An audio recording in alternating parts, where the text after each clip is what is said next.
आपल्याला या ठिकाणी कल्पना आहे की 479 एवढी धर्मदाय रुग्णालये आहेत आणि मग मागच्या काळात दोन प्रश्न निर्माण झाले की आपल्याकडनं सवलत घेतली म्हणजे काय।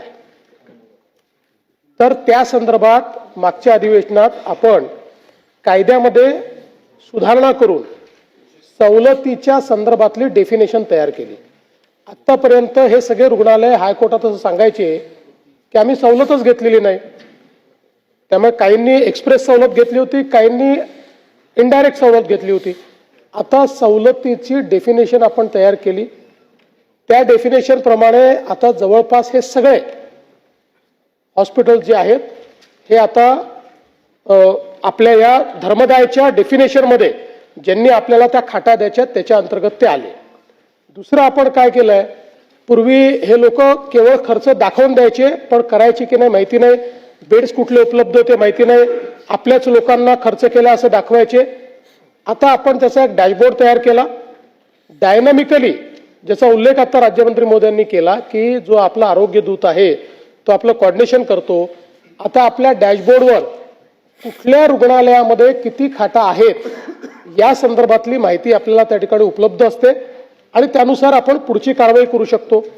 तिसरा प्रश्न याच्यामध्ये असा आला की मागे हे 10% वगैरे जो विषय आहे ना, याच्यात एक कोर्टाने निर्णय देऊन ठेवलेला आहे की त्यांच्या एकूण जो काही निधी असेल त्या निधीच्या 2% म्हणजे 10% आता विषय आपण म्हणतो तो तसा बाजूला राहिला, 2% त्यांनी धर्मदायचा निधी खर्च करायचा।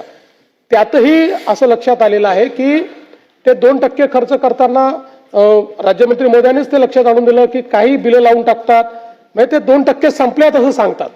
आणि म्हणून आता त्याही संदर्भात आपण हे जे सगळे रेट्स तयार केलेले आहेत या रेट्स अनुसारच त्यांना ते लावावं लागेल।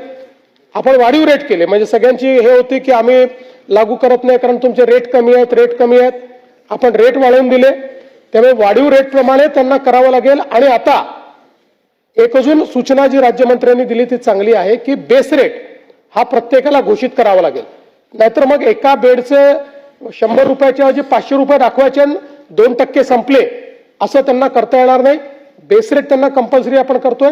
आता तिसरी महत्वाची गोष्ट अशी आहे की हा जो काही 2%चा पैसा आहे हा 2%चा पैसा डायनामिकली आपल्याला दिसत नाही, तो त्यांनी किती खर्च केलाय बेड्स दिसतात आता आपल्याला, आणि आता आपल्याकडे त्या संदर्भात कुठली यंत्रणाही नाही।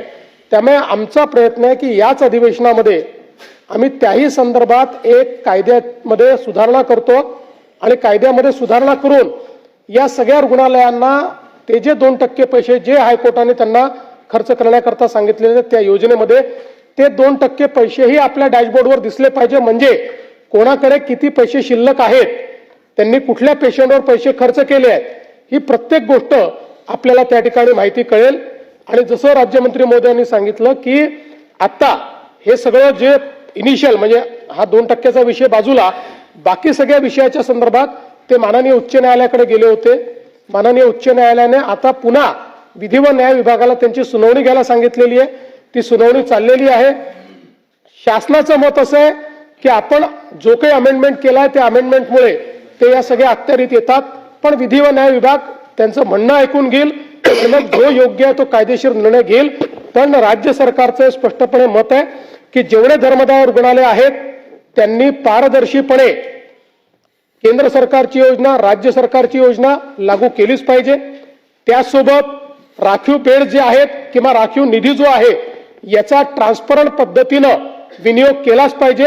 आणि म्हणूनच मी धर्मदाय आयुक्तांचं देखील अभिनंदन करेल की धर्मदाय आयुक्तांनी देखील याच्यामध्ये पुढाकार घेतला, लॉ अँड ज्युडिशरीने पुढाकार घेतला, म्हणून पहिल्यांदा आता आपल्याकडे प्रत्येक हॉस्पिटलच्या बेडची माहिती अद्ययावत पद्धतीनं त्या ठिकाणी आहे। पण यात अजून सुधारणा करण्याची आवश्यकता आहे, ती हे जे अमेंडमेंट आपण या अधिवेशनात करू त्याच्यामुळे ती सुधारणा होईल।